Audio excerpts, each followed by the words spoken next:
Oh, fantastic. That was Johnny Boy and the Beef Jerky Boys running away from a fight. Up next, we got more hits for you. But first, let's take some calls. Hello, you are on WSO with John. Hey, John, this is Steve at WJED in Skokie. Just wanted to give a shout out and say thank you for bringing so much joy to the people. Thanks, Steve. Right back at you. Hey, you're on the air with John. John, this is Barb and Vidalia at WON. Just wanted to say thank you. You're sweeter than honeycomb dipped in molasses. Keep up the good work, sugar. Thanks, Barb. Hello, talk to me. Hi, this is Brandon, your co-host on the So-and-So Show. I wanted to give you a shout out and say, you're the best host ever. But seriously, Brandon, if anyone is the best host ever, it's you, buddy.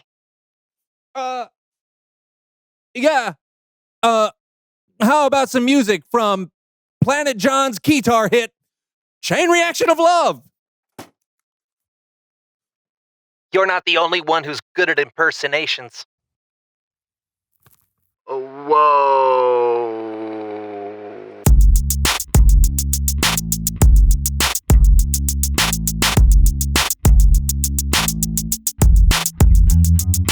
Hello, everyone. I'm Brandon. I'm John. And welcome to the So-and-So Show.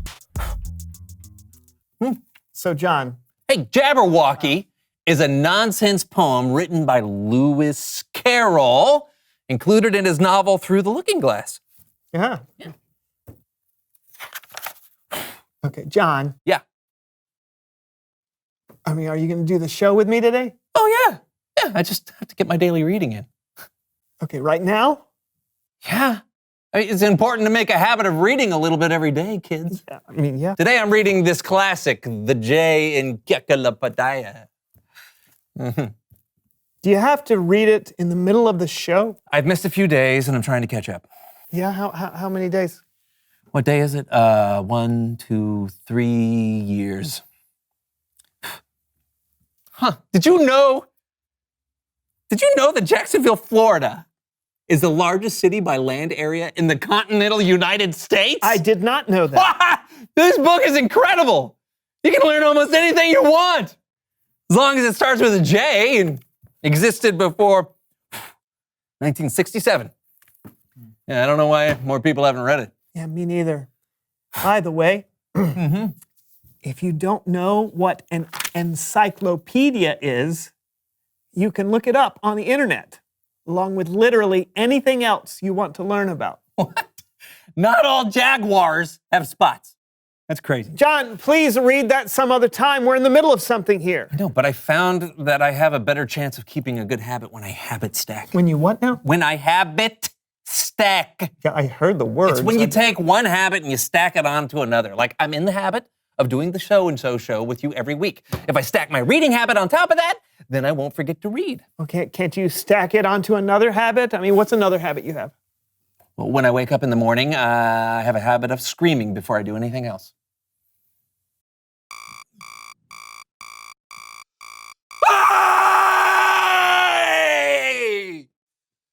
Why in the world? Clears the lungs. Oh, fine. Okay, why don't you habit stack reading after your morning scream? Oh, because after my morning scream, I drink my morning coffee.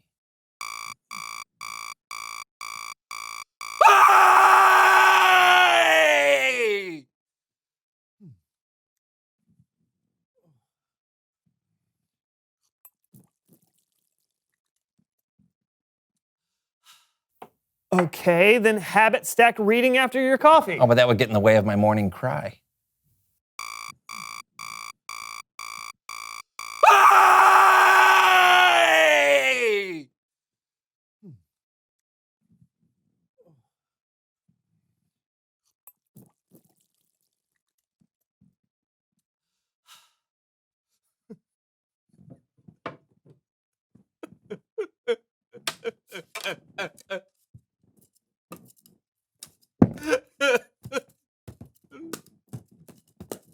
Is the paddleball part of it? Habit stacking. Okay. So you've got a full morning. Uh-huh. All right. But we've got to figure out some place to stack your reading habit. Okay, we can make a game of it. Oh, no. Oh, yeah! Habit Stacking Heroes. The game is easy. Instead of doing habits one after another, we're going to do them all at once. Whoever can do the most good habits at the same time wins. Make sense? Not at all. Let's play. Ready, set, go! Brush your teeth. Okay. Easy. Uh-huh. Look at that. Sit-ups. Zero. Okay. All right. Practice math. What? Okay. Practice math. This is easy. I don't even need a calculator. 2 = 4. Vocal warm-ups. Oh. Cats can't kick cups. Cats can't kick cups. Do the bicycle. Cats can't kick cups. You're both winners. Oh. Really? Hey, I've never felt more productive. It's Bible story time with Cameron.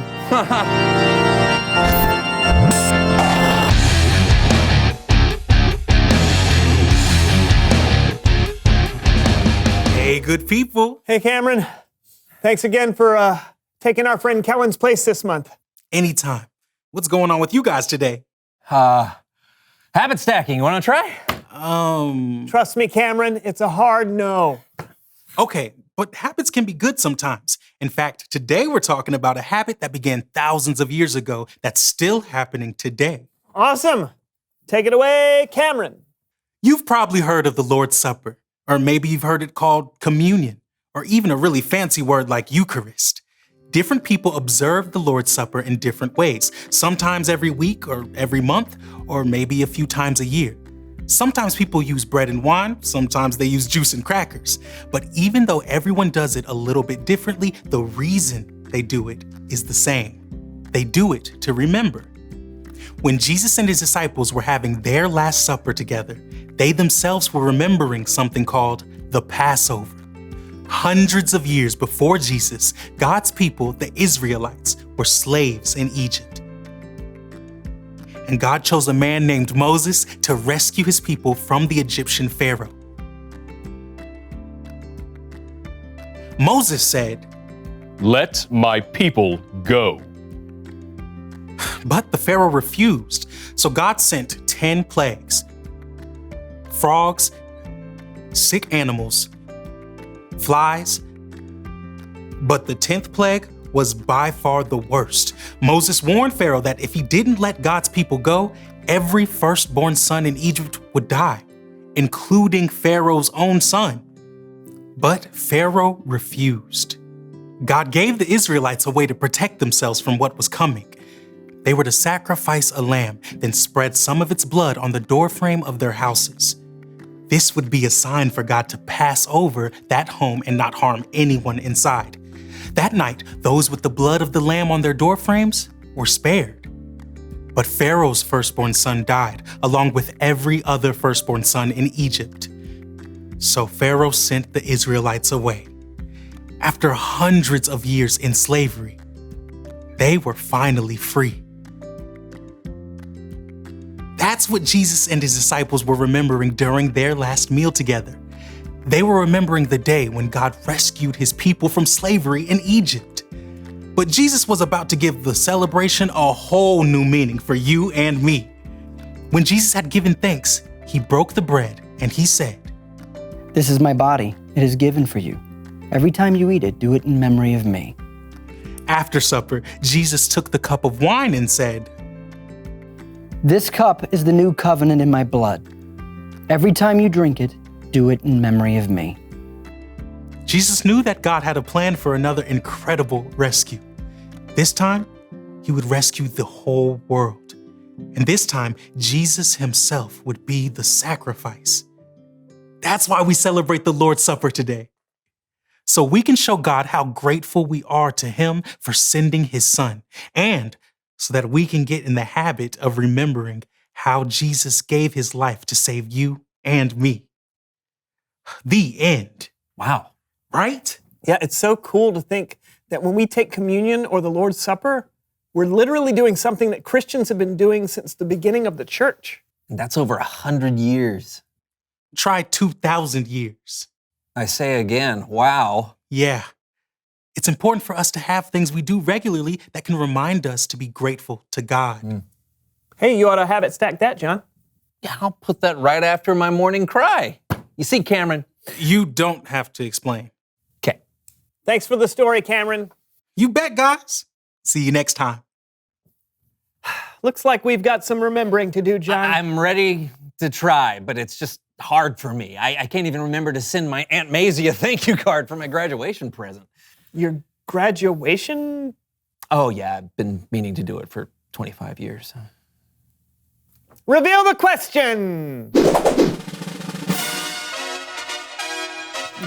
What helps you remember to be grateful? Well, doing the Lord's Supper helps me remember to be grateful for what Jesus did for us. Yeah, and being outside can help me remember to be thankful for all the beautiful things God made. Yeah, what about you? What helps you remember to be grateful? Not just to God, but to people too. Yeah, talk about it together. And we'll see you next time on the So and So Show. And I'll be moving on to the K in the Encyclopedia.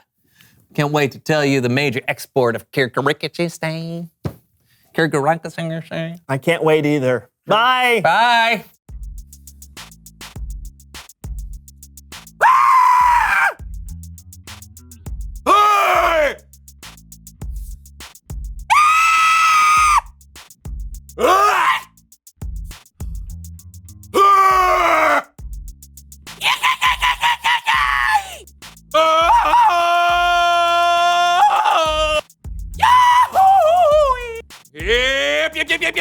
Daddy! Farley!